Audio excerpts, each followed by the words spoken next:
আল্লাহ নবী ঘুমের থেকে জেগে হযরত আলীকে ডেকে বলেন, আলী, আল্লাহ অর্ডার করেছেন আমি মদিনায় চললাম, আমার বিছানার পরে আমার চাদর গায়ে দিয়ে শুয়ে থাকো। হযরত আলী বলেন, আল্লাহর হাবিব, আপনার চাদর গায়ে দিয়ে ঘুমিয়ে থাকবো। সকালবেলায় কাফির বেঈমানেরা আপনার বিছানার পরে আপনার চাদর গায়ে দেওয়া অবস্থায় আমি আলীকে তারা মোহাম্মদ মনে করবে, আর আমি আলীকে নবী মনে করে তারা তাদের তরবারি দিয়া কেটে কেটে টুকরা টুকরা করে আমারে বিদায় করে দেবে দুনিয়া থেকে। এতটুকুনো পরোয়া করি না, বরং আমার দিলের মধ্যে এটাই তৃপ্তি থাকবে যে আমি আলীর জীবনের বিনিময় আল্লাহর হাবিব দুনিয়ায় বেঁচে আছেন। নবীজি ঘরের থেকে বেরোলেন, চতুর্দিকে কাফেররা দাঁড়ানো। আল্লাহ নবী হাতে এক মুষ্টি বালু হাতে নিয়ে শাহাতেল ওযু পড়ে 3 বার দম করে বালুগুলো ছেড়ে দিলেন। বালিগুলি ঘরের চতুর্দিকে কাফেরদের চোখে চলে গেল। পরবর্তী সময় রব্বুল আলামিন ডেকে বলেন, নবীরে, বালি যখন নিক্ষেপ আপনি করেছিলেন ধুলাগুলি, আপনি তো শুধু নিক্ষেপ করেছিলেন, কিন্তু চতুর্দিকে কাফেরদের চোখে গেল কেমনে?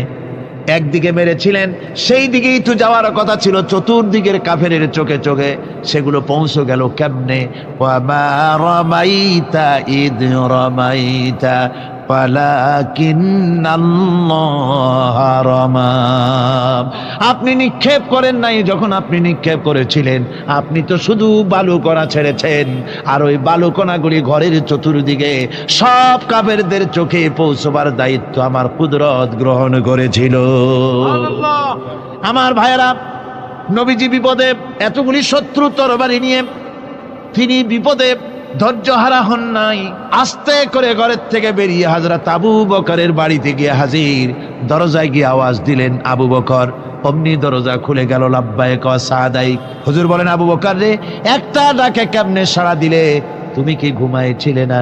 হযরত আবু বকর বলেন, হুজুর, আপনি বলেছেন আমাকে নিয়ে হিজরত করবেন, আমি মনে মনে চিন্তা করেছি, না জানি কত রাত্রে নবীজি আসেন, উঠতে যদি আমার দেরি হয়ে যায়, নবীজি যদি দরজার কাছে দাঁড়ায় দাঁড়ায় আমারে ডাকাডাকি করে, আর আমি যদি ঘুমায় থাকি, তাহলে আল্লাহর নবীর সঙ্গে বেয়াদবি হয়ে যাবে। এই মনে করে বিছানায় না ঘুমাইয়া আপনার গলার আওয়াজ শোনার জন্যে এই দরজার সঙ্গে পিঠ লাগাইয়া লাগাইয়া দাঁড়াইয়া ঘুমাচ্ছিলাম। আল্লাহর নবী হযরত আবু বকরকে সঙ্গে করে নিয়ে চললেন মদিনার দিকে। উল্টা পথে রওনা করলেন। বারবার কাবা শরীফের দিকে তাকাতে লাগলেন। বুখারী শরীফে এসেছে, নবীজি বারবার কাবার দিকে তাকিয়ে বলতেছেন, রে কাবা, বড় আশা ছিল তোর কাছে থাকবো, তোর খেদমত করব, কিন্তু তোর নিষ্ঠুর সন্তানেরা তোর কাছে আমারে থাকতে দিল না রে। আল্লাহ নবী মিসফালা দিয়ে জাবালে কেদোয়ার উপর দিয়ে চলে গেলেন জাবালে সুরে। গুহার কাছে যখন গিয়েছেন, ফজর রক্ত হয়ে গেল। হযরত আবু বকর রাদিয়াল্লাহু তাআলা আনহু বলছেন, হুজুর, আর উপায় নাই, দিন হয়ে গেল, এখন বুঝি ধরা পড়ে যাব, ওই গুহার মধ্যে গিয়ে আশ্রয় নেই। তবে আপনি দাঁড়ান, গুহার ভিতরেই পাহাড়িয়া গুহা, বিচ্ছু থাকতে পারে, সাপ থাকতে পারে, আমি আগে ঢুকি, যদি কোনো হিংস্র প্রাণী থাকে আমার উপর দিয়ে আঘাত হয়ে যাক, আল্লাহর নবী হেফাজতে থাকুন। হযরত আবু বকর রাদিয়াল্লাহু তাআলা আনহু গুহার ভিতরে নামলেন। নেমে গুহা সাফ করে হুজুরকে ডাকলেন। হুজুর তাশরীফ ফরমালেন গুহার মধ্যে। হুজুর বলেন, আবু বকর, হেঁটে হেঁটে কষ্ট হয়ে গেছে, তুমি বসো, তোমার উরুর উপরে মাথা রেখে আমি একটু ঘুমায়ে যাই। আল্লাহর হাবিব ঘুমায়ে গেলেন। হযরত আবু বকর লক্ষ্য করে দেখেন চতুর্দিকে অনেকগুলি গর্ত দেখা যায়। এই গর্ত থেকে সাপ আসতে পারে, বিচ্ছু আসতে পারে মনে করে নিজের গায়ের চাদর ছিঁড়ে ছিঁড়ে গর্তগুলি বন্ধ করা শুরু করে দিলেন। কয়েকটা গর্ত বন্ধ করার মতো চাদর আর নাই, পাও দিয়ে চেপে ধরলেন। এক পাহাড়িয়া বিষধর সাপ বেরোবার জন্য চেষ্টা করে বেরোবার পথ খুঁজে নেই পেয়ে হযরত আবু বকরের পায়ের উপরে দংশন করেছে। বিষের যন্ত্রণায় হযরত আবু বকরের চোখ থেকে পানি দরদর করে পড়ছে। রাসূলুল্লাহর ঘুম ভেঙে গেল। আল্লাহর নবী তাকিয়ে বলেন, আবু বকর, চোখে পানি কেন? বাড়ির কথা বুঝি মনে পড়ে গেছে? হযরত আবু বকর বলেন, ইয়া রাসূলুল্লাহ, আল্লাহর নামে কসম করে বলি, যেই দিন আমি ঈমান এনেছি ওই দিন থেকে আমার মা বাপ, আমার কোলে আমার সন্তান, আমার স্ত্রী, আমার জায়গা জমি ঘর বাড়ি, এমনকি আমার নিজের আত্মার চাইতে হুজুর আপনারে ভালোবাসি বেশি। তাহলে কাঁদো কেন? হযরত আবু বকর বলেন, হুজুর বাড়ির জন্য কাঁদি না, ছেলেপেলের জন্য কাঁদি না, সাপে দংশন করেছে, যন্ত্রণায় কাঁদতেছি। আল্লাহ নবী সঙ্গে সঙ্গে মুখ থেকে থুতু বার করে যন্ত্রণার জায়গায় লাগাই দিলেন, সঙ্গে সঙ্গে যন্ত্রণা বন্ধ হয়ে গেল। হুজুর বললেন, আবু বকর, প্রথম যখন তোমার এই আঘাত করেছিল সাপে, আমাকে কেন তাড়াতাড়ি বলো নাই? এতক্ষণ তো তোমার কষ্ট হতো না। হযরত আবু বকর বলেন, ইয়া রাসূলুল্লাহ, ওটা তো সাপে কাটার যন্ত্রণা, ওই যন্ত্রণায় আমার রক্ত জ্বলতেছে, যন্ত্রণায় যন্ত্রণায় আমার কলেজাটা যদি ফেটেও যেত। আল্লাহর হাবিব আরাম ফরমাচ্ছিলেন, আমি তাকে আরামে বিঘ্ন ঘটাতে পারতাম না। আমার ভাইয়েরা, হযরতে আবু বকর, হযরতে রাসূল দুজন বসে আছেন। এমনি সময় কাফের বেঈমানেরা খুঁজতে খুঁজতে জায়গা মতো এসে গেছে।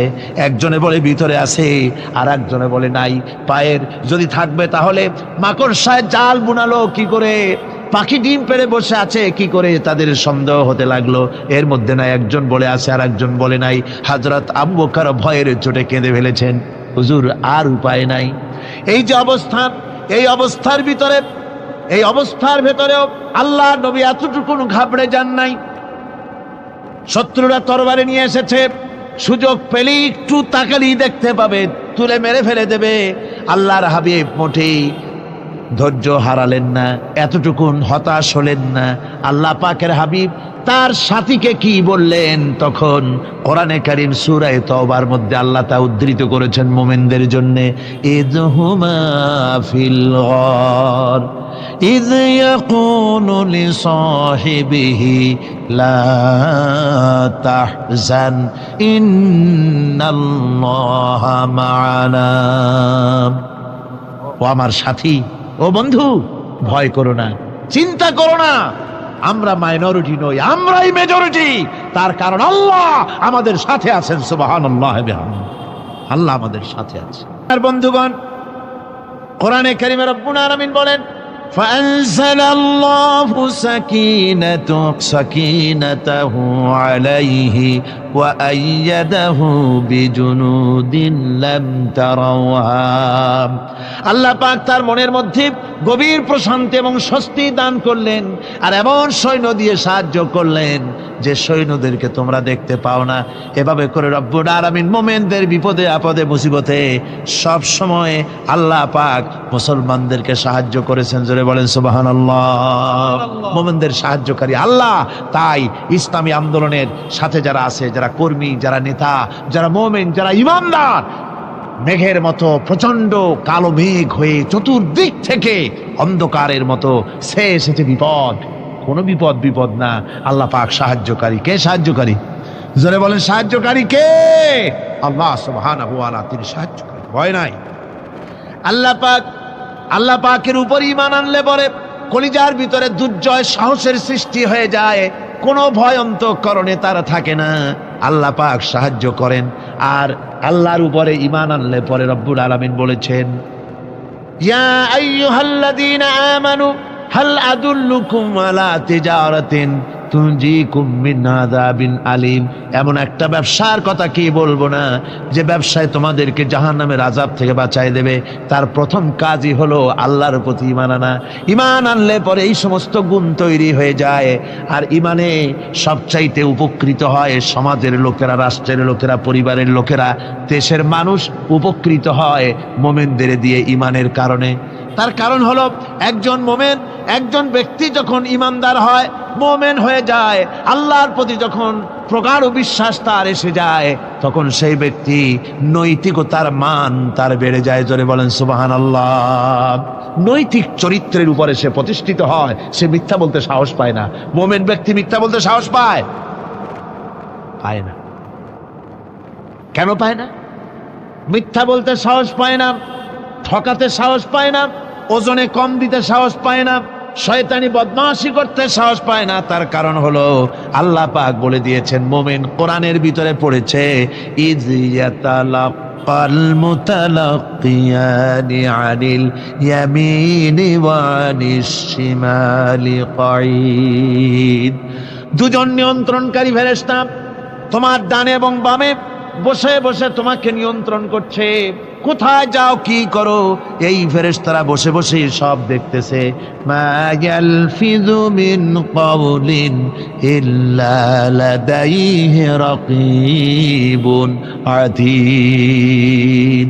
মানুষ এমন কোনো কথা বলে না যা ফেরেশতারা রেকর্ড না করে, সব রেকর্ড হয়ে যায়। তাই মুমিন ব্যক্তি দায়িত্বহীন কথা বলতে পারে না। মুমিন ব্যক্তির চরিত্র ভালো হয়ে যায়, সে যে কথা বলে বুঝে শুনে কথা বলে, সে যে ওয়াদা করে বুঝে শুনে ওয়াদা করে, যেহেতু সবকিছুর জবাব কিয়ামতে দিতে হবে। কোথায় দিতে হবে? কোথায় দিতে হবে? কিয়ামতে আল্লাহর দরবারে জবাব দিতে হবে। মহান আল্লাহ রাব্বুল আলামিন বলেছেন, ওয়ালাকাদ খালাকনাল ইনসানা ওয়া না'লামু মা তুওয়াসবিসু বিহি নাফসু। মানুষ সৃষ্টি করেছি আমি, তার অন্তঃকরণের ভিতরে ওয়াসওয়াসা কি হয় আমি জানি। এই জন্য মুমিনেরা মনের ভিতরে কোনো খারাপ কল্পনাও করতে পারে না। খারাপ কল্পনা করলেও তার হিসাব দেওয়া লাগবে আল্লাহর কাছে। কার কাছে? ওয়াইন তুবদু মিন আনফুসিকুম আও তুখফুহু ইউহাসিবুকুম বিহিল্লাহ। আল্লাহ বলেন, মনের মধ্যে যেসব কল্পনা করো তা প্রকাশ করো আর গোপন রাখো, ওইটার হিসাব নেব আমি আল্লাহ পাক। কিয়ামতের দিন আমার কাছে হিসাব দিতে হবে। বন্ধুগণ, এই জন্য মুমিন যারা, মুমিনদের চরিত্র প্রতিষ্ঠিত হয়, মুমিনদের ধারণা থাকে যেখানেই যাই না কেন, যেখানেই বসি না কেন, সেখানেই আল্লাহ, আল্লাহ ছাড়া কোনো জায়গা নাই। আছে নাকি? আছে। আল্লাহ পাক বলেন, মা ইয়াকুনু মিন নাজওয়া সালাসাতিন ইল্লা হুয়া রাবিউহুম। তোমরা যেখানে তিনজন মিলে পরামর্শ করো, মনে রেখো তিনজন নও, ওখানে চতুর্থ সত্তা আমি রব্বুল আলামিন তোমাদের কাছে আছি। সব শুনি আর দেখি, পাঁচজন যেখানে হও সেখানে আমি ষষ্ঠ। এর থেকে যদি কম হও, এর থেকে যদি বেশি হও, বান্দারে তুমি আছো যেখানে আমি আল্লাহ আছি সেখানে। উপায় নাই, সব জায়গায় আমি দেখতে পাচ্ছি। শুধু তাই নয়, রাত্রিবেলায় মানুষেরা গোপনে পরামর্শ করে, করে না? করে কিনা? রাতে রাতে পরামর্শ করে, এক জায়গায় বসে, হলের মধ্যে, পাহাড়ের মধ্যে, কোনো জায়গায় বসে পরামর্শ করে। কি পরামর্শ? ইসলামী আন্দোলনের লোকদের মারবে, কোথায় তাদের ধরবে, কোথায় তাদের অত্যাচার করবে, এই সমস্ত পরামর্শ করে। আল্লাহ পাক বলছেন, শুনুন, আল্লাহ রাব্বুল আলামিন বলেন, ওয়া হুয়া মাআহুম إذ يبيتون ما لا يرضى من القول وكان الله بما يعملون محيطا। আল্লাহ পাক বলেন, তিনি তো ঠিক সেই সময়ও তোমাদের কাছে থাকেন যখন তোমরা নিজেদের ঘরের মধ্যে বসে, কোনো এক জায়গায় বসে আল্লাহর মর্জির খেলাফ পরামর্শ করো, আল্লাহ তখনও তোমাদের কাছে থাকেন। আল্লাহর ইহাতা থেকে, আল্লাহর কর্তৃত্ব থেকে বেরিয়ে যাওয়ার কোনো উপায় নাই। সুতরাং গোপনে বলেন, প্রকাশ্যে বলেন, যেভাবেই যা কিছু করা হোক না কেন, আল্লাহর কাছে আমাদের সমস্ত অপরাধগুলি ধরা হয়ে যায়। আর এটাই হচ্ছে ইমানের সীমা পরিসীমা। তিলকা হুদুদাল্লাহ ফালা তা'তাদুহা। তিলকা হুদুদুল্লাহ, এটাই হচ্ছে আল্লাহর সীমানা। ইমানের এই সীমারেখা বজায় রেখে, ইমানের উপরে মজবুত করে কোনো ব্যক্তি, পরিবার, সমাজ, রাষ্ট্র যদি তৈরি হয়, তাহলে সেই সমাজই শান্তি আসে, সেই সমাজই আরাম আসে, সেই রাষ্ট্র শান্তিপূর্ণ হয়, সেখানে দিন কায়েম হয়, মানুষ সুখ সমৃদ্ধি খুঁজে পায়। সুতরাং আমরা আজকে আলোচনা করলাম ইমানের কোয়ালিটি। কি আলোচনা করলাম? ইমানের কোয়ালিটি। এই কোয়ালিটি দিয়ে যেন আল্লাহ আমাদেরকে ভরপুর করে দেন। জোরে বলেন আমিন। আরো জোরে বলেন আমিন।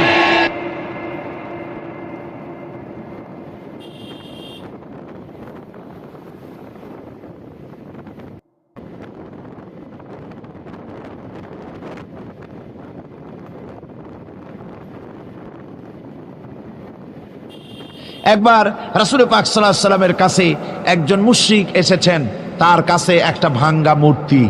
হুজুর জিজ্ঞেস করলেন, তোমার মূর্তিটা ভাঙা কেন? লোকটি বলল যে এটি হচ্ছে আমার খোদা, একে আমি সব সময় সাথে রাখি, না জানি কোন সময় কোন বিপদে পড়ি, এই জন্য সাথে রাখি বিপদ থেকে বাঁচার জন্য। পথিমধ্যে আমার প্রকৃতির ডাক এলো, পেশাব পায়খানায় যাওয়ার প্রয়োজন হলো, তো মনে করলাম এমন জায়গায় এই খোদা নিয়ে যাওয়া উচিত না। খোদাকে রাস্তার উপরে রেখে তারপরে গেলাম কাম সারতে। কাম সেরে এসে দেখি যে এইটার মাথা থেকে শুরু করে পা পর্যন্ত ভিজা। মনে করলাম খোদার শরীর ভিজা, না জানি নিশ্চয়ই কোনো পবিত্র বরকতপূর্ণ পানি হবে।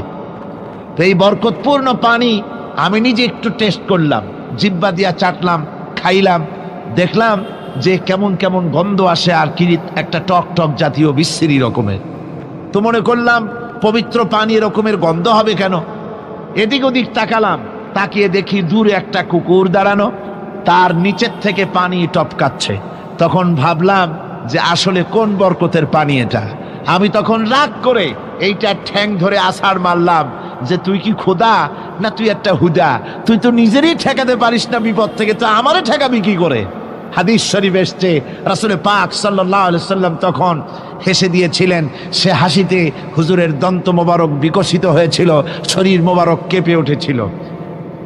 হুজুর জিজ্ঞেস করলেন, আমার কাছে কি বক্তব্য এসেছো? লোকটি বলছে, হুজুর আমার কাছে আজকে এইসব জিনিসের ব্যর্থতা, অসারতা ধরা পড়েছে, আমি তৌহিদের আশ্রয় নিতে এসেছি। আল্লাহর নবী বললেন, পড়ো লা ইলাহা ইল্লাল্লাহু মুহাম্মাদুর রাসূলুল্লাহ।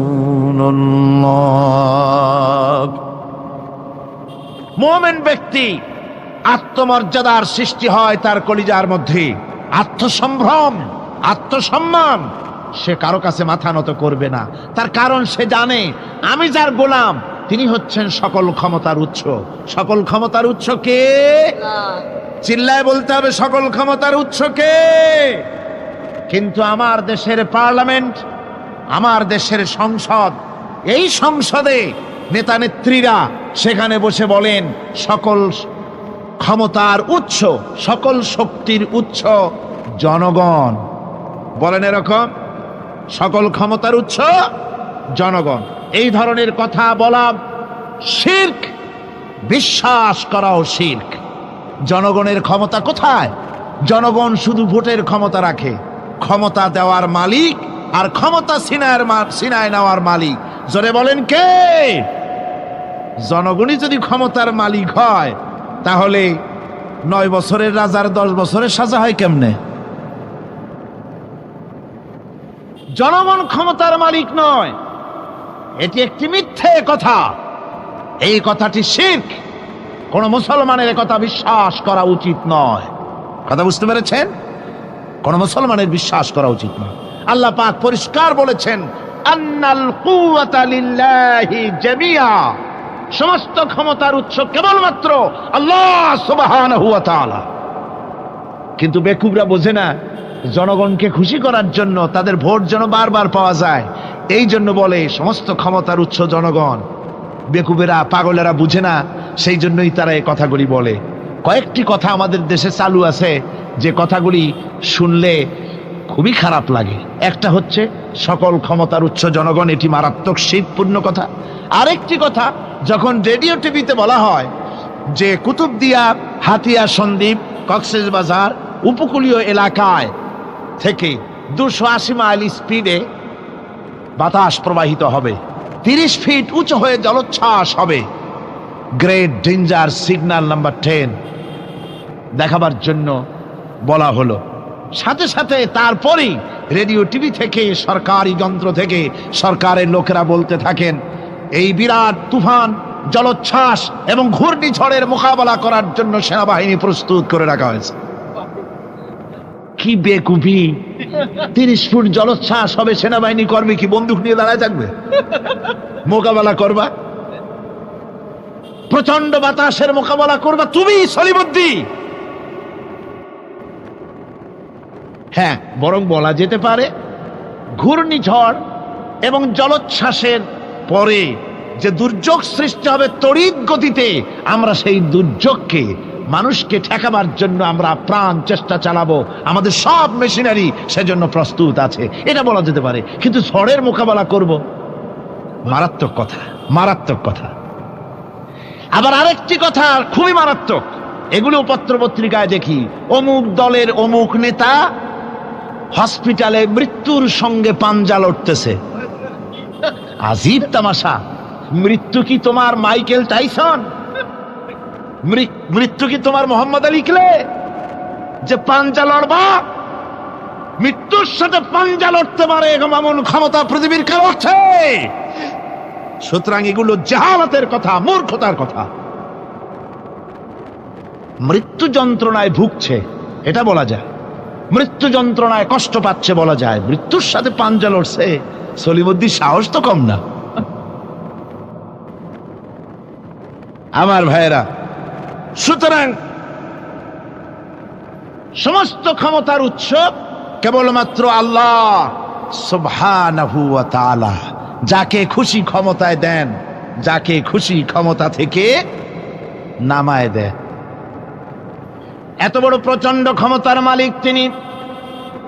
রাতকে দিন বানান, দিনকে রাত বানিয়ে দেন, সাগরকে নগর করেন, নগরকে সাগরে পরিণত করে দেন, আমিরকে ফকির করেন, ফকিরকে আমির বানায় দেন, রাস্তার মানুষ ধরে নিয়ে, অপরিচিত লোক একজন ধরে নিয়ে রাষ্ট্রের মালিক বানায় দেন, প্রেসিডেন্ট বানায় দেন। আবার সম্মানের ফুলের মালা দিয়া গলা থেকে শুরু করে পা পর্যন্ত ফুলের মালা দিয়া ভরে দেন। নাফরমানি যখন বাড়তে থাকে, এত বড় ক্ষমতার মালিক আমার আল্লাহ রব্বুল আলামিন ফুলের মালাগুলি বাদ দিয়ে ফুলের মালার পরিবর্তে জুতার মালা গলায় পরাইয়া ফাঁসির মঞ্চে ঝুলাইয়া দেন। পারেন কিনা? প্রচন্ড ক্ষমতার মালিক তিনি। তিনি যদি কারো ক্ষমতা ছিনিয়ে নিবেন, এটা যদি সিদ্ধান্ত হয়, পৃথিবীর মানুষ তাকে ক্ষমতার উপরে রাখতে পারে? আর আল্লাহ যদি কাউকে ক্ষমতা দিতে চান, সেই ক্ষমতা থেকে তাকে মাহরুম কেউ করতে পারে? পারেন। সমস্ত ক্ষমতার একমাত্র মালিক হচ্ছেন কে? আল্লাহ সুবহানাহু ওয়া তাআলা। মানুষেরা বোঝে না, তাই আত্মম্ভরিতা ক্ষমতার মোহে কি করবে দিশা করতে পারে না। এই জন্য যারা মুমিন হবে তাদের এই চিন্তা মনের মধ্যে থাকবে, আত্মমর্যাদা আসবে, কারো সামনে হাত পাতবে না, হাত পাতবে তো আল্লাহ সুবহানাহু ওয়া তাআলার কাছে, কাউকে ভয়ও করবে না। আত্মমর্যাদার কারণে সে তার রিজিক সম্পর্কেও নৃশংস হয়ে যাবে, অর্থাৎ রিস্ক সম্পর্কেও তার পরোয়া থাকবে না, যে হক কথা যদি বলি তাহলে যদি আমার চাকরি না থাকে। আছেন এরকম লোক? হক কথা যদি বলি, চাকরি যদি না থাকে, দাওয়াত যদি আর না হয়, গুলি খেয়ে যদি মরি, এই চিন্তাও মুমিনের লোকের মধ্যে থাকে না, যেহেতু তার আত্মমর্যাদা এসেছে। রিস্কের মালিক মসজিদের মুতাল্লি নয়। অনেক ইমাম আছে মসজিদে, হক কথা বলতে সাহস পায় না। আছে না? চট্টগ্রামে না থাকতে পারে, বিভিন্ন জেলায় আছে, হক কথা বলার সাহস পায় না। মনে করে রিস্কের মালিক মুতাল্লি অথবা সেক্রেটারি। আর দুর্ভাগ্যজনক সত্য, বাংলাদেশের অধিকাংশ মসজিদের মুতাল্লি আর সেক্রেটারি এমন লোক যারা ধর্মনিরপেক্ষতাবাদে বিশ্বাসী, যারা ইসলামের রাজনীতিতে বিশ্বাস করে না।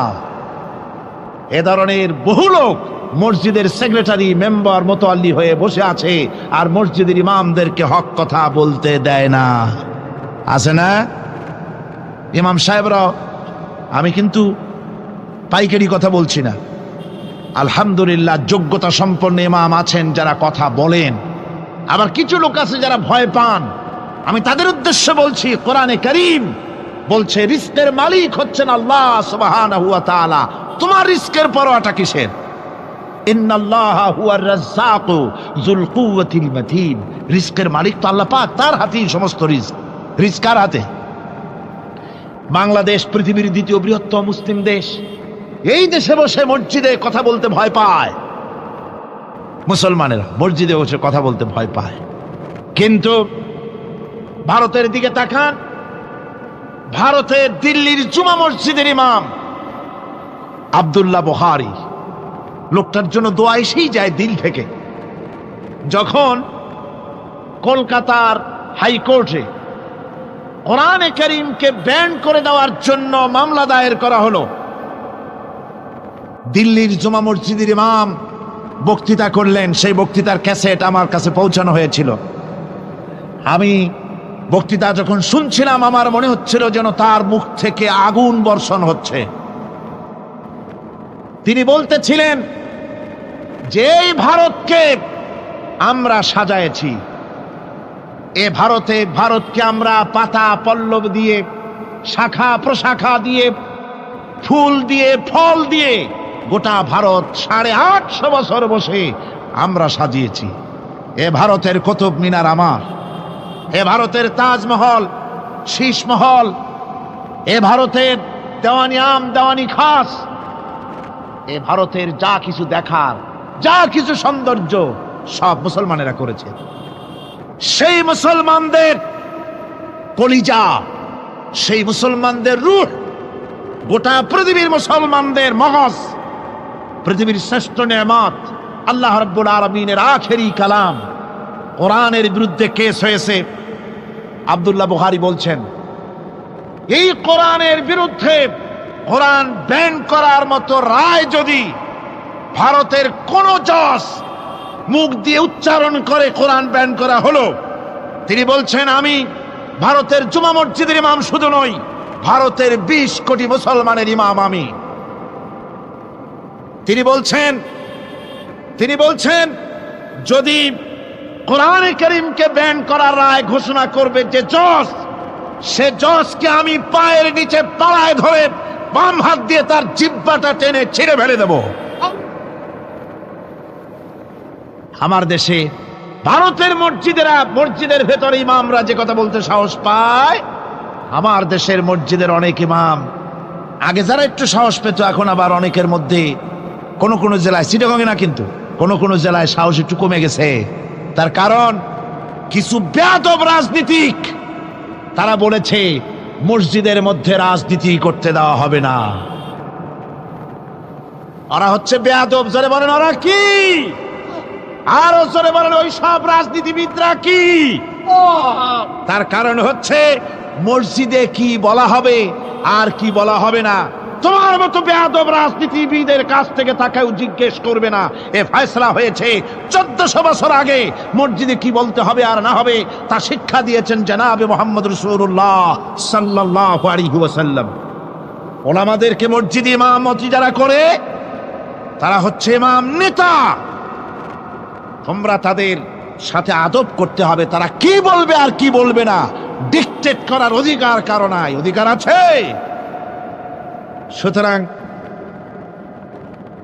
আলিমদেরকে, মুমিনদেরকে, যারা নাকি কালেমা পড়ে মুসলমান হয়, তাদের সকলের এই সাহস মনের মধ্যে আসা দরকার, ব্যক্তিত্ব আসা দরকার। কারো পরোয়া নাই, পরোয়া করব শুধুমাত্র আল্লাহর। রিস্কের মালিক তিনি।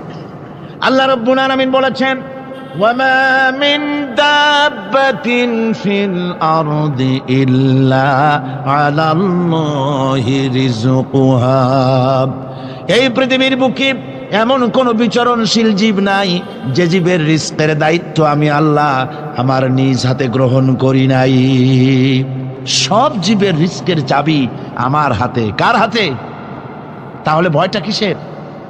আপনার একটা পেট, তাই নিয়ে এত চিন্তা। অথচ এই পৃথিবীতে আল্লাহ পাক বলেন অসংখ্য প্রাণী আছে যাদের কোনো সঞ্চয় নাই। শকুনের মরা গরু অনেকগুলি ব্যাংকে জমা আছে নাকি? কবে কোথায় একটা মরা গরু পাইছে আর খোঁজ নাই, খবর নাই। ওগুলা কি না খাইয়া মরতে দেখছেন রাস্তায় পথে ঘাটে? সুবহানাল্লাহ বিহামদিহি। অসংখ্য প্রাণী এভাবে দুনিয়া আছে। আল্লাহ রাব্বুল আলামিন বলেন যাদের কোনো সঞ্চয় নাই, যারা কোনো সঞ্চয় করে না, এ ধরনের সাপগুলি, শিয়ালগুলি, বাঘগুলি, পাখিগুলি, জলচর প্রাণী, স্থলচর প্রাণী আর অন্তরিক্ষে মহাশূন্যে উড়ে বেড়ায় যে সব প্রাণী, এ ধরনের শত সহস্র কোটি কোটি প্রাণী, তারা সকালবেলায় খালি পেট নিয়ে বেরিয়ে যায়। খালি পেট নিয়ে সকাল বেলায় বেরিয়ে গেল, আবার সন্ধ্যায় যখন বাসায় ফেরে সমস্ত প্রাণীগুলির পেট আল্লাহ রব্বুল আলামিন ভরে দেন। সুবহানাল্লাহ। একটা প্রাণীও খালি পেটে বাড়ি ফেরে না। সুবহানাল্লাহ, সুবহানাল্লাহ। অথচ তাদের কিন্তু জন্ম নিয়ন্ত্রণের ব্যবস্থাও নাই। জঙ্গলে যত প্রাণী আছে তারা কি কোনোদিন মিছিল করে এসে বলেছে বাংলাদেশ সরকার আমাদের জঙ্গলের মধ্যে কোনো খোঁজ খবর তো আপনারা রাখেন না? এখানে বাচ্চা কাচ্চা বেশি হইতেছে, আর খাওয়াইতে পারি না, এবার কিছু পরিবার পরিকল্পনার ওষুধপত্র পাঠান। কোনদিন বলেছে? বলে নাই, বলবেও না। কে খাওয়ায়? আল্লাহ পাক খাওয়া, আল্লাহ পাক খাওয়া। সুতরাং আল্লাহ রাব্বুল আলামিন রিজকের মালিক, একথা বিশ্বাস করতে হবে। সেই বিশ্বাসের অর্থ এই নয় যে আপনি চুপ করে বসে থাকবেন আর ফেরেশতারা রান্না করে আপনারে রূপচাঁদা মাছ খাওয়াই দিয়ে যাবে, এরকম না। বিশ্বাস করতে হবে, কাজ করতে হবে, এর ফলে আল্লাহ রাব্বুল আলামিন রিজকের ব্যবস্থা করবেন। ঈমান আনার পর প্রথম যে কোয়ালিটিটা হবে, সেই কোয়ালিটি হচ্ছে পার্সোনালিটি, আত্মসম্ভ্রম, আত্মমর্যাদা। দুনিয়ায় কারো সামনে মাথা সে নত করবে না, মাথা নত করবে কেবলমাত্র আল্লাহর কাছে। সে বিশ্বাস করবে খাইরিহি ওয়া শাররিহি মিনাল্লাহি তাআলা, ভালো মন্দ সব কার কাছ থেকে হয়? আল্লাহর কাছ থেকে হয়। সে কিছুতেই বিশ্বাস করবে না যে কোনো মাজারের কাছে গেলে, কবরের কাছে গেলে আমার তকদির পাল্টে যাবে, কোনো মোমেন তা বিশ্বাস করবে না। কথা বুঝতে পেরেছেন? ভালো করার মন্দ করার সবটা মালিক আল্লাহ সুবহানাহু ওয়া তাআলা। এরপরে 2 নম্বরের যে কোয়ালিটি সৃষ্টি হবে মুমিনের মধ্যে ঈমান আনার পর, সে গুণটা হচ্ছে সে বিনয়ী হবে। বিনয়, বিনম্রতা তার এক বৈশিষ্ট্য হবে। বিনয় এবং বিনম্রতার বৈশিষ্ট্য হবে। তার কারণ হচ্ছে ঈমান আনার পরে সে জানতে পেরেছে আল্লাহ রাব্বুল আলামিনের কর্তৃত্ব থেকে বেরিয়ে আসার ক্ষমতা কারো নাই। অহংকার করে যাব কোথায়? আস্ফালন করে যাব কোথায়? আল্লাহর রাজত্বের বাইরে, আল্লাহর ক্ষমতার বাইরে যাওয়ার ক্ষমতা তো কারোই নাই। সুতরাং অহংকার তার মধ্যে জায়গা পাবে না। আল্লাহ পাক দুনিয়ার সমস্ত মানুষের জিনকে পরিষ্কার করে বলেছেন, ইয়া মাশারাল জিন্নি ওয়াল ইনস ইন ইসতাতা'তুম আন তানফুযু মিন আকতারিস সামাওয়াতি ওয়াল আরদ فانفذوا لا تنفذون إلا بسلطان। হে পৃথিবীর মানুষেরা আর জেনেরা, যদি সম্ভব হয় আমার আকাশের নিচের থেকে, জমিনের উপর থেকে বেরিয়ে যা। লা তানফু, বেরিয়ে যেতে পারবে না। আমি আকাশ এবং জমিন থেকে যদি সম্ভব করতে পারো বেরিয়ে যা। আর যদি কোনো আকাশ থাকে তার নিচে যা, আর যদি কোনো জমিন থাকে তার উপরে যাও। এমন দেশ যদি পাও যেখানে আমার আলো ছাড়া কোনো আলো আছে, আমার বাতাস ছাড়া কোনো বাতাস আছে, আমার চাঁদ সূর্য ছাড়া কোনো চাঁদ সূর্য আছে, যাও সেখানে। আল্লাহ রাব্বুল আলামিন বলেন নাই এরকম যাওয়ার কোনো উপায় নাই। আমি আল্লাহ রাব্বুল আলামিন আকাশ আর জমিন দিয়ে প্যাকেট করে রেখেছি, আটকায় রেখেছি। আমার রাজত্ব থেকে, আমার ক্ষমতা থেকে, আমার কর্তৃত্ব থেকে বেরিয়ে যাওয়ার ক্ষমতা কোনো মানুষের নাই, কোনো জিনের নাই, কোনো প্রাণীর নাই। সুবহানাল্লাহ ওয়া বিহামদিহি। মানুষ হচ্ছে অহংকার কিসের হবে? তোমরা হচ্ছ ফকির। আল্লাহ পাক বলছেন ওয়াল্লাহুল গনিয়্যু ওয়া আনতুমুল ফুকারা। আল্লাহ হচ্ছেন গনি। আল্লাহ কি? গনি, বেনিয়াজ, বেপরোয়া। ফাআলুল লিমা ইউরিদ, যা খুশি তাই করে, কারো মুখাপেক্ষী তিনি নন। কোরআনে কারীমে রব্বুল আলামিন বলেছেন, নবী আপনি আমার ব্যাপারে, আমার গুণাবলীর ব্যাপারে বলুন। কুল হুয়াল্লাহু আহাদ, পড়েন সবাই। কুল হুয়াল্লাহু আহাদ আল্লাহুস সামাদ লাম ইয়ালিদ ওয়া লাম ইউলাদ ওয়া লাম ইয়াকুল লাহু কুফুয়ান আহাদ। আল্লাহ পাক বলেন, বান্দারে ও আমার নবী আপনি বলুন, আল্লাহ পাক এক এবং একক, তিনি নিরঙ্কুশ, তিনি বেনিয়াস, তিনি কারো মুখাপেক্ষী নন, তিনি কাউকে জন্ম দেন নাই, তাকেও কেউ জন্ম দেয়নি। আকাশ এবং জমিনে আল্লাহর সমকক্ষ কেউ নাই। তোমরা হচ্ছ ফকির, আর আমি আল্লাহ হচ্ছে বেনিয়াজ। লিল্লাহি মা ফিস সামাওয়াতি ওয়া মা ফিল আরদ, আকাশে যা আছে জমিনে যা আছে সব আল্লাহর। সব কার? আল্লাহ পাকের। সুতরাং কিসের অহংকার, কিসের মাতবাড়ি? মানুষ পেছনের কথা ভুলে যায়, মোটেই চিন্তা করে না। একটু আগে যারা ক্ষমতায় ছিল আজকে তারা ক্ষমতা হারা, আজকে যারা ক্ষমতায় এলো তারা আবার ক্ষমতা মসনদে বসে দুনিয়ার সব বিপদ আপদ ভুলে যায়। কি করে আরো বেশি লুটপাট করা যায়, আরো বেশি মানুষকে শোষণ করা যায়, মানুষ এই চিন্তাই করে। অহংকারে ক্ষমতার দর্পে ফেটে পড়ে, চিন্তা করে না পেছনের কথা। আল্লাহ রাব্বুল আলামিন বলেন,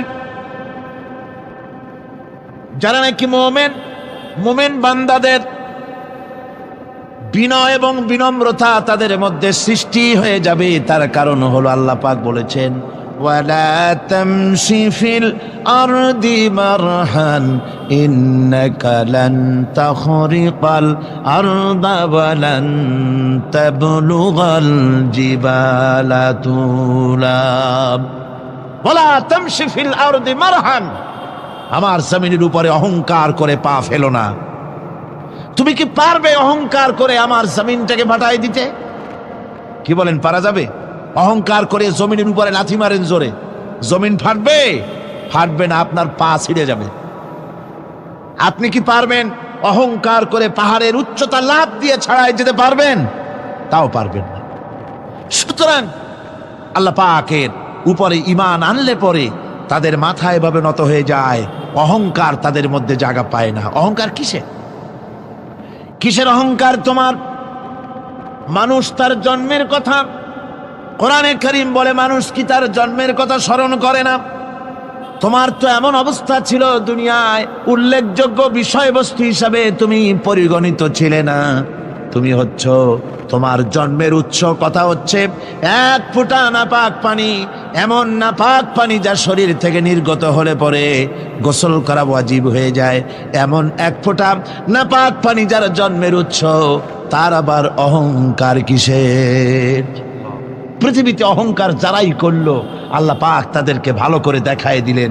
নমরুদকে দেখায়ছেন, ফেরাউনকে দেখায়ছেন, যুগের ছোট ছোট নমরুদ ফেরাউন যেখানে যেখানে খুদে খুদে ফেরাউন হয়েছে আল্লাহ সকলকেই দেখিয়ে দিয়েছেন। দেন নাই? দেখিয়ে দিয়েছেন। সুতরাং মাথা নিচু করে চলতে হবে, বিদ্যার বড়াই করা চলবে না। কত লেখাপড়া করেছো তুমি? এমএ পাস করেছো, তাতে কি হয়েছে? সবে মাত্র বর্ণবোধ পড়েছো, জ্ঞানের রাজ্যে পা ঢুকিয়েছো, এখনো কিছু শেখনি। টাইটেল পাস করেছো, তো কি হয়েছে? কদ্দুর শিখেছো?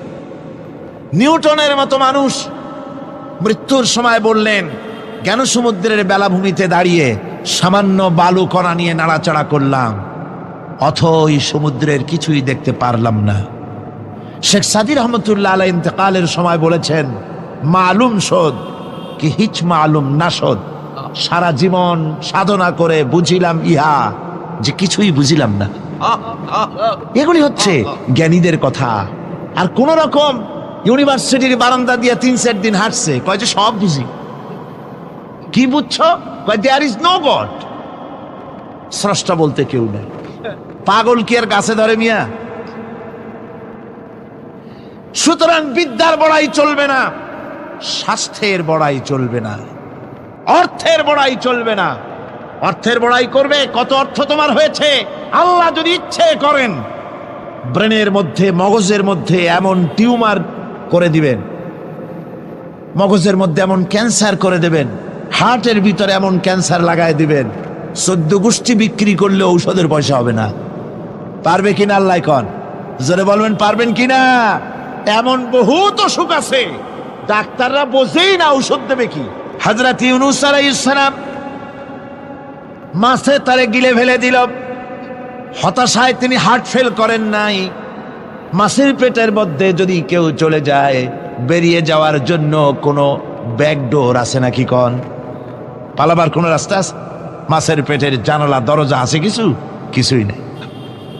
তিনি হতাশ হলেন না, মাছের পেটের ভেতরে বসে হযরত ইউনূস আলাইহিস সালাম বুক ভরা আশা নিয়ে আল্লাহর দরবারে তিনি ঘোষণা করলেন, লা ইলাহা ইল্লা আনতা সুবহানাকা ইন্নী কুনতু মিনাজ জালিমিন। পড়েন না সবাই, লা ইলাহা ইল্লা আনতা সুবহানাকা ইন্নী কুনতু মিনাজ জালিমিন।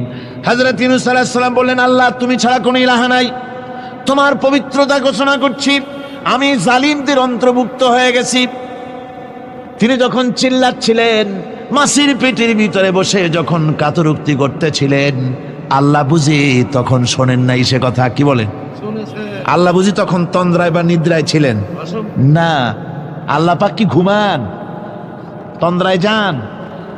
লা তাখুযুহু সিনাতুন ওয়ালা নাওম। আল্লাহ রাব্বুল আলামিন বলেন, কোন তন্দ্রা বা নিদ্রা আল্লাহ রাব্বুল আলামিনকে স্পর্শ করে না। হযরত ইউনূস আলাইহিস সালাম যখন মাছের পেটের ভিতরে বসে চিৎকার মারলেন, আল্লাহ পাক বলেন, ইউনূস রে, তোমার ওই ডাক কেউ শোনে নাই, দুনিয়ার কোন রাজা বাদশাহ শোনে নাই, দুনিয়ার কোন বন্ধু বান্ধব তোমার শোনে নাই, কিন্তু আমি তোমার আরশের মালিক, আমি রব্বুল আলামিন শুনেছি। শুধু শুনি নাই, সঙ্গে সঙ্গে জবাব দিয়ে দিয়েছি। ফাস্তাজাবনা লাহু ওয়া নাজ্জাইনাহু মিনাল গাম্মি। পড়েন, ফাস্তাজাবনা লাহু ওয়া নাজ্জাইনাহু মিনাল গাম্মি ওয়া কাযালিকা নুনজিল মুমিনিন। আল্লাহ পাক বলেন, আমি জবাব দিলাম। মাছের পেটের ভিতরে বেদনা শুরু হয়ে গেল, মাছ আর তলদেশে শুয়ে থাকতে পারলো না, সাঁতরাতে পারলো না, মাছ ভেসে উঠল উপরে। পেটের যন্ত্রণায় মাছ কিনারায় চলে এসে বমি করে দিতে পারলে যেন বাঁচি, এই অবস্থা মাছের হলো। কিনারায় চলে এলো, বমি করে ইউনূস আলাইহিস সালামকে ফেলে দিল, মাছও বাঁচলো, ইউনূস আলাইহিস সালামও বাঁচলো। আল্লাহ রাব্বুল আলামিন বলেন, মুমিনেরা শোনো, শুধু ইউনূসকে নয়, ওয়া কাযালিকা নুনজিল মুমিনিন। এইভাবে করে মুমিন বান্দারা যদি আমাকে ডাকে, আমার কাছে যদি হাত ফাইলায়, আমি আল্লাহ রব্বুল আলামিন মুমিনদের এভাবে বিপদ মুক্ত করে দেই। আল্লাহ পাক বিপদ মুক্ত করে দেন। ওমান ইয়াত্তাকিল্লাহা ইয়াজআল লাহু মাখরাজা। আল্লাহকে যে ভয় করে, আল্লাহ তার জন্য রাস্তা খুলে দেন। জোরে কোন সুবহানাল্লাহ। দেখেন, ইউসুফ আলাইহিস সালাম, জুলাইখা তাকে আটকায় ফেলেছে ঘরের মধ্যে, তালা দেওয়া, খিল দেওয়া, সিটকানি মারা, পালাবার পথ নাই, চতুর্দিকে উলঙ্গ নগ্ন চিত্র। আর এই সুন্দরী যুবতী নারী জুলাইখা তার প্রেম নিবেদন করেছে হযরত ইউসুফের কাছে। যৌবনে ভরা টকবগে যৌবনের যুবক হযরত ইউসুফ আলাইহিস সালাম, সৌন্দর্যের পিরামিড, বাঁচার কোনো পথ নাই জুলাইখার কুপ্রবৃত্তি চরিতার্থ করে দেওয়া ছাড়া। কিন্তু হযরতে ইউসুফ আলাইহিস সালাম আল্লাহ রাব্বুল আলামিনকে ডাকলেন, হতাশায় ভেঙে পড়লেন না, আল্লাহকে ভয় করলেন, আল্লাহকে ডাকলেন। আল্লাহকে ডেকে, আল্লাহকে ভয় করে তালাবদ্ধ দরজার দিকে যখন দৌড় মারলেন, রব্বুল আলামিন আপন কুদরতে দরজার তালাগুলি খুলে দিলেন। ভাইরা আমার, এভাবে করে মুমিনেরা কখনো হতাশ হয় না। ফাইন্না মাআল উসরি ইউসরা, ইন্না মাআল উসরি ইউসরা। মনে রাখতে হবে, দুঃখ কষ্টের সাথে থাকে সুযোগ সুবিধা, আর প্রত্যেক অসচ্ছলতার সাথে থাকে উদার সচ্ছলতা।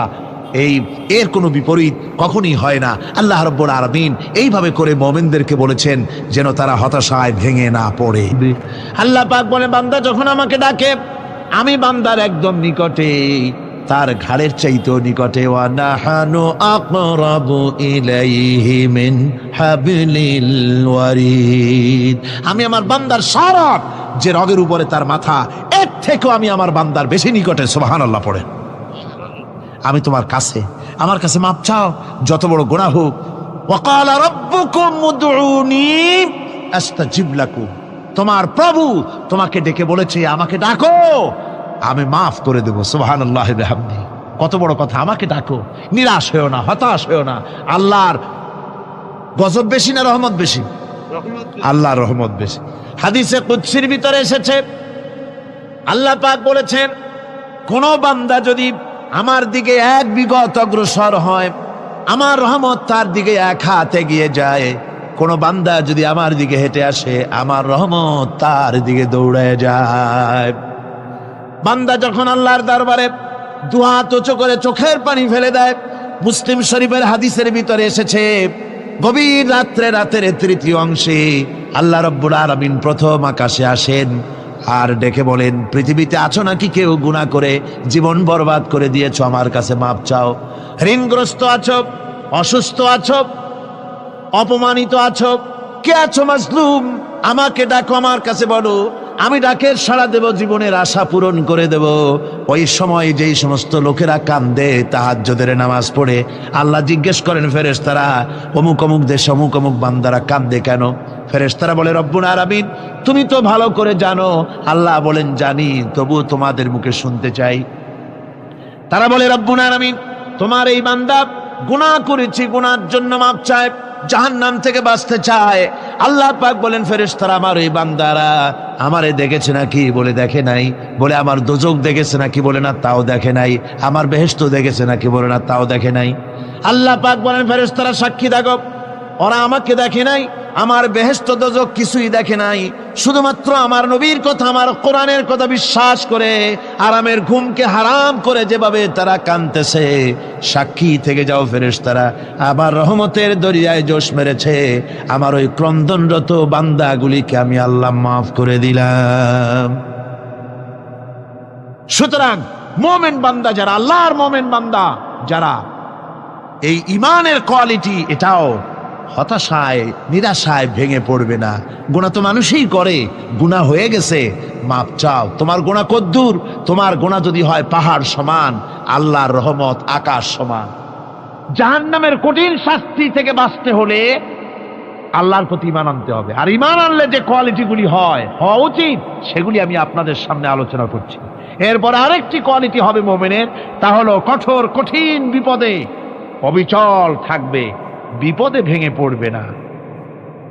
বিপদ আপদ, শত্রুতা, ক্ষয় ক্ষতি যা কিছু হয় সবই আল্লাহর পক্ষ থেকে, এটা মেনে নিতে হবে এবং ধৈর্য ধারণ করতে হবে।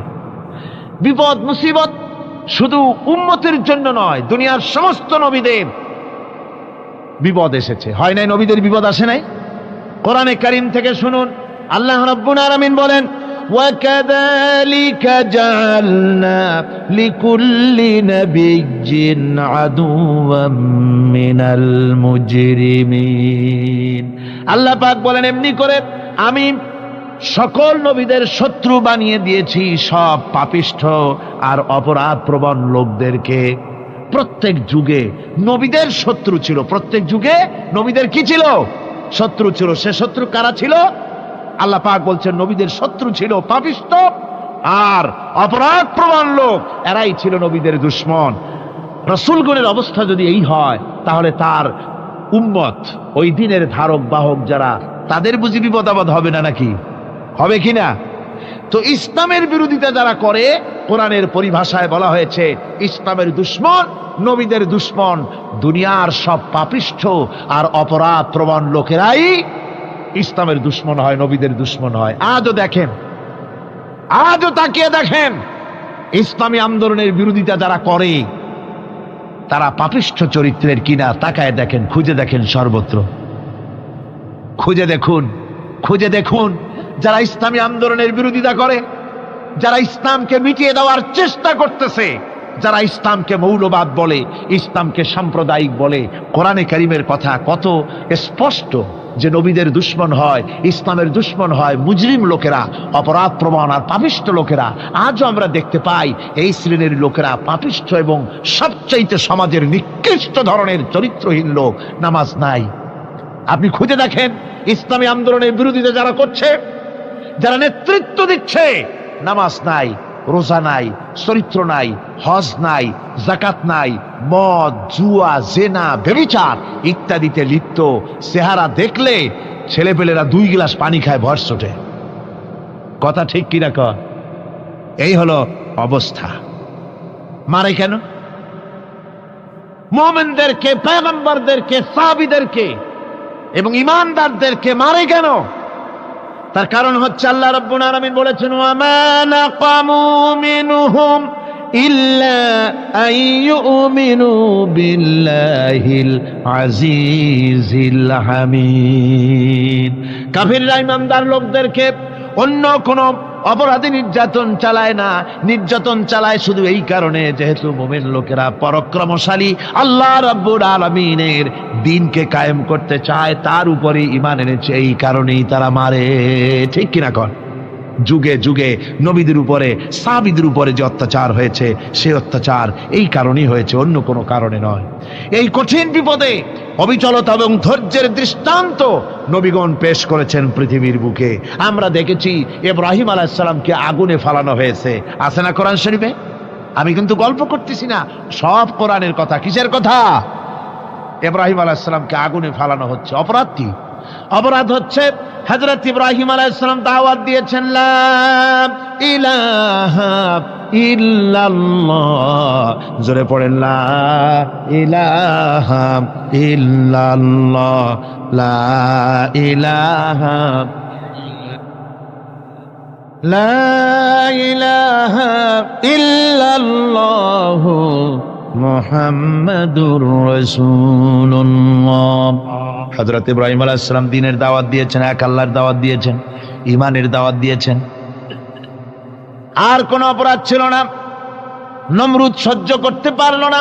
কোরআনে কারীমের মধ্যে সব কথাগুলি আল্লাহ পাক এই জন্য বিধৃত করেছেন, এই জন্য কোরআনে কারীমের মধ্যে সব কথা উঠায় দিয়েছেন, যাতে করে মুমিনেরা বিপদ আসলে পরে যেন ঘাবড়ে না যায়। ইব্রাহিম আলাইহিস সালামকে আগুনে ফালানো হচ্ছে। ফেরেশতা বলছে, ইব্রাহিম তোমারে আগুনে ফেলায় দাও হতেছে, আমার কাছে সাহায্য চাও, আমার কাছে ক্ষমতা আছে, আগুনগুলো উঠাইয়া নমরুদের বংশ জ্বালায় দেব। হযরত ইব্রাহিম ফেরেশতার কাছে সাহায্য চাইছিলেন নাকি? তিনি বললেন, ফেরেশতা তোমার কাছে সাহায্য কেন চাইব? আমি তো এমন কোন অন্ধ আল্লাহর ইবাদত করি না যেই অন্ধ স্রষ্টা তার গোলামের দুঃখ দুর্দশা না দেখেন। আমি তোমার কাছে সাহায্য চাইব না। হযরত ইব্রাহিম আলাইহিস সালাম পাশ করলেন। কি বলেন, পাশ করছেন না? ঈমানের পরীক্ষায় পাশ। আগুনের মধ্যে হযরত ইব্রাহিমকে যখন ফেলানো হচ্ছে, রব্বুল আলামিন আগুনের প্রতি নোটিশ করে দিলেন, ইয়া নারু কুনি বারদাও ওয়া সালামান আলা ইব্রাহিম। আগুন আমার ইব্রাহিমের জন্য শান্তিদায়ক, ঠান্ডা হয়ে যা। এখন কি আর আগুনের বাপের ক্ষমতা আছে ইব্রাহিমরে পোড়ানো? আর ক্ষমতা নাই। আমার বন্ধুগণ, ইব্রাহিম আগুনের ভিতরে আরামে বসা আছেন, আর ওদিকে নমরুদ বসে বসে দেখতেছে দূর থেকে। ইব্রাহিম তো জ্বলে না, গায়ের মধ্যে আগুন জ্বলে গেল। ডাক দিয়া কয়, আগুন তোর হলো কি? কেন জ্বালাইতে পারিস না আমার দুশ্মন রে? হলোটা কি তোর? তোর কি জ্বালানো শক্তি বন্ধ হয়ে গেল নাকি? আগুনের ভিতর থেকে জবাব এলো, নমরুদ রে, আমার ভিতরে জ্বালানো শক্তি আছে কি নাই যদি প্রমাণ করতে চাও, টেস্ট করতে চাও, তুই নিজে আয়, তোরে শুদ্ধ তামাম দুনিয়া জ্বালাই দিতে পারি, ইব্রাহিমের এক গাছা পশমও জ্বালাই দিতে পারি না। তার কারণ হচ্ছে আমি হচ্ছি মাখলুক, আল্লাহ হচ্ছেন খালিক। আল্লাহ আমাকে বলেছেন না জ্বালাতে, তুমি 1000 বার বললেও আমি ইব্রাহিমকে জ্বালাইতে পারবো না। কোরআনে কারিমে ঘটনা বলে মুমিনদেরকে সাহস দেওয়া হচ্ছে, মুমিনেরা দ্বীনের কাজ করতে গিয়ে বিপদ আবাজ আসবে, ইমানের দাবি হলো বিপদ আসবে, আর বিপদ আসলে ঘাবড়ায় যেও না, মুসিবতে পড়ে চিন্তায় পেরেশানে হয়রান হয়ে যেও না।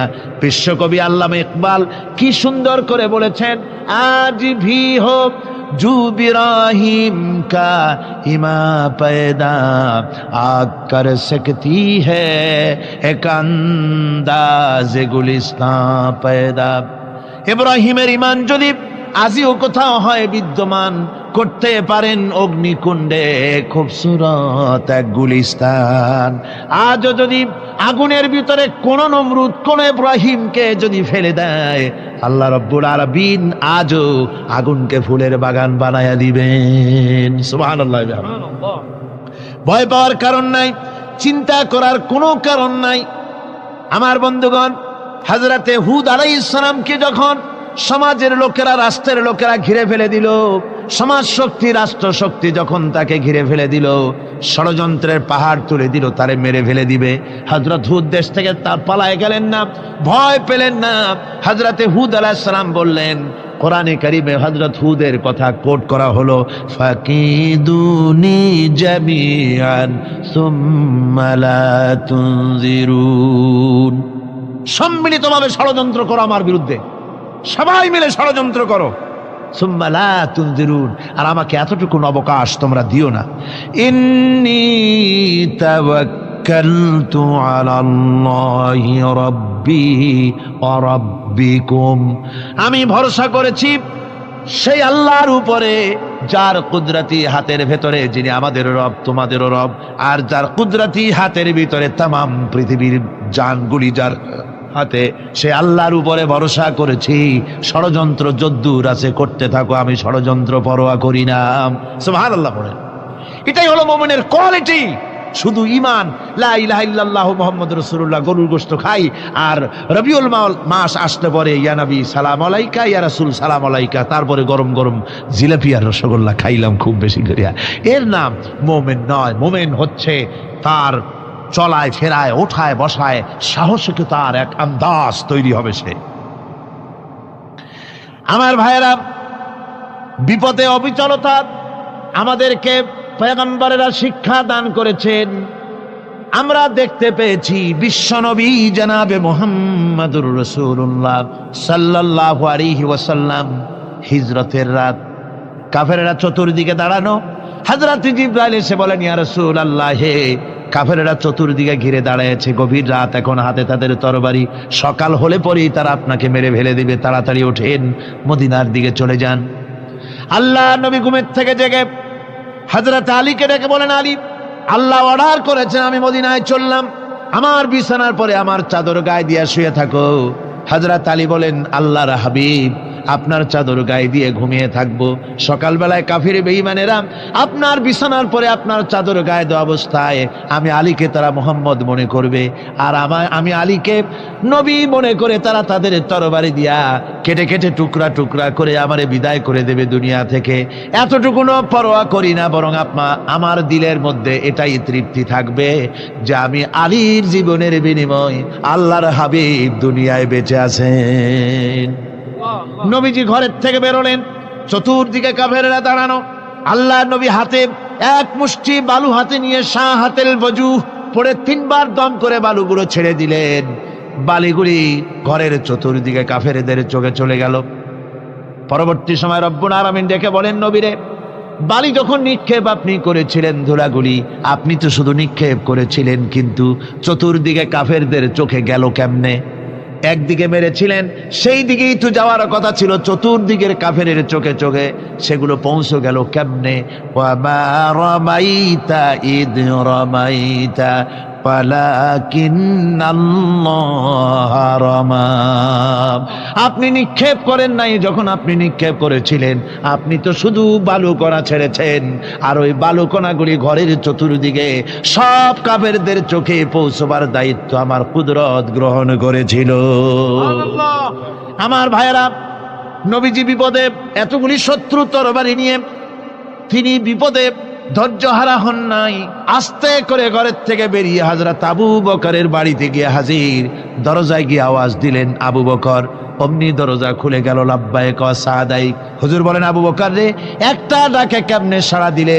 তুমি কি ঘুমাইছিলে না? হযরত আবু বকর বলেন, হুজুর, আপনি বলেছেন আমাকে নিয়ে হিজরত করবেন, আমি মনে মনে চিন্তা করেছি, না জানি কত রাত্রে নবীজি আসেন, উঠতে যদি আমার দেরি হয়ে যায়, নবীজি যদি দরজার কাছে দাঁড়ায় দাঁড়ায় আমারে ডাকাডাকি করে, আর আমি যদি ঘুমায় থাকি, তাহলে আল্লাহর নবীর সঙ্গে বেয়াদবি হয়ে যাবে।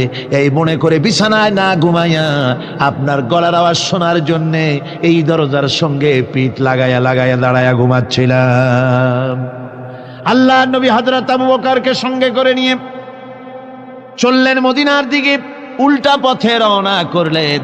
বারবার কাবা শরীফের দিকে তাকাতে লাগলেন। বুখারী শরীফে এসেছে, নবীজি বারবার কাবার দিকে তাকিয়ে বলতেছেন, রে কাবা, বড় আশা ছিল তোর কাছে থাকবো, তোর খেদমত করব, কিন্তু তোর নিষ্ঠুর সন্তানেরা তোর কাছে আমারে থাকতে দিল না রে। আল্লাহ নবী মিসফালা দিয়ে জাবালে কেদোয়ার উপর দিয়ে চলে গেলেন জাবালে সুরে। গুহার কাছে যখন গিয়েছেন, ফজর রক্ত হয়ে গেল। হযরত আবু বকর রাদিয়াল্লাহু তাআলা আনহু বলছেন, হুজুর আর উপায় নাই, দিন হয়ে গেল, এখন বুঝি ধরা পড়ে যাব, ওই গুহার মধ্যে গিয়ে আশ্রয় নেই। তবে আপনি দাঁড়ান, গুহার ভিতরেই পাহাড়িয়া গুহা, বিচ্ছু থাকতে পারে, সাপ থাকতে পারে, আমি আগে ঢুকি, যদি কোনো হিংস্র প্রাণী থাকে আমার উপর দিয়ে আঘাত হয়ে যাক, আল্লাহর নবী হেফাজতে থাকুক। হযরত আবু বকর রাদিয়াল্লাহু তাআলা আনহু গুহার ভিতরে নামলেন, নেমে গুহা সাফ করে হুজুরকে ডাকলেন। হুজুর তাশরীফ ফরমালেন গুহার মধ্যে। হুজুর বলেন, আবু বকর, হেঁটে হেঁটে কষ্ট হয়ে গেছে, তুমি বসো, তোমার উরুর উপরে মাথা রেখে আমি একটু ঘুমায়ে যাই। আল্লাহর হাবিব ঘুমায়ে গেলেন। হযরত আবু বকর লক্ষ্য করে দেখেন চতুর্দিকে অনেকগুলি গর্ত দেখা যায়। এই গর্ত থেকে সাপ আসতে পারে, বিচ্ছু আসতে পারে মনে করে নিজের গায়ের চাদর ছিঁড়ে ছিঁড়ে গর্তগুলি বন্ধ করা শুরু করে দিলেন। কয়েকটা গর্ত বন্ধ করার মতো চাদর আর নাই, পাও দিয়ে চেপে ধরলেন। এক পাহাড়িয়া বিষধর সাপ বেরোবার জন্য চেষ্টা করে বেরোবার পথ খুঁজে না পেয়ে হযরত আবু বকরের পায়ের উপরে দংশন করেছে। বিষের যন্ত্রণায় হযরত আবু বকরের চোখ থেকে পানি দরদর করে পড়ছে। রাসূলুল্লাহর ঘুম ভেঙে গেল। আল্লাহর নবী তাকে বলেন, আবু বকর,